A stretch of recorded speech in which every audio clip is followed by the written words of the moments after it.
তিন জায়গায় প্রয়োজনে মিথ্যা বলা যায়। কয় জায়গায় মিথ্যা বলতে? তাওরিয়া, মানে কথা একটু ঘুরিয়ে বলবেন। এক নাম্বার, আপনার ওয়াইফকে খুশি করার জন্য, সে একটু এরকম না বলে একটু কৌশল করে বললে খুশি হবে, ওটা বলা যায়।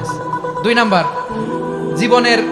জীবন মরণের ব্যাপার, জান বাঁচানোর জন্য একটু কৌশল করে ঘুরিয়ে বললেন, এটা জায়েজ। তিন নাম্বার, দুইজন ঝগড়া লাগছে, তাদেরকে মিলিয়ে দেওয়ার জন্য কৌশল করে একটু মিথ্যা বলা, ঘুরিয়ে বলা জায়েজ। দুইজনের মধ্যে দেখলেন যে সম্পর্ক খারাপ, একজনকে বললেন, ভাই সে তো ওই দিন আপনার ব্যাপারে অনেক প্রশংসা। কি আমার ব্যাপারে প্রশংসা? তার সাথে তো আমার মারাত্মক সম্পর্ক। কি বললো? এই বললো আপনি নাকি এই করছেন ওই করছেন, অনেক প্রশংসা। লোকটার মন খুশি হয়ে যাবে তার ব্যাপারে, ঠিক কিনা? আবার তার সাথে যার ঝগড়া, ওরে যে বলুন, ভাই ওই দিন তো সে আপনার অনেক অ্যাপ্রিসিয়েশন করলো, অনেক। সে তো অবাক, কি রে বলে কি আমার? এই যে দুইজনের ব্যাপারে দুইজনের একটু ভালো ভালো কথা বলে দিচ্ছেন, একদিন দেখবেন রাস্তা দিয়ে হাঁটার সময় একে অপরকে সালাম দিয়ে ফেলছে, সালাম দিয়ে বুকে জড়ায় ধরছে, আছে না নাই? আবার মিলমিশ হয়ে গেছে। কিন্তু আমাদের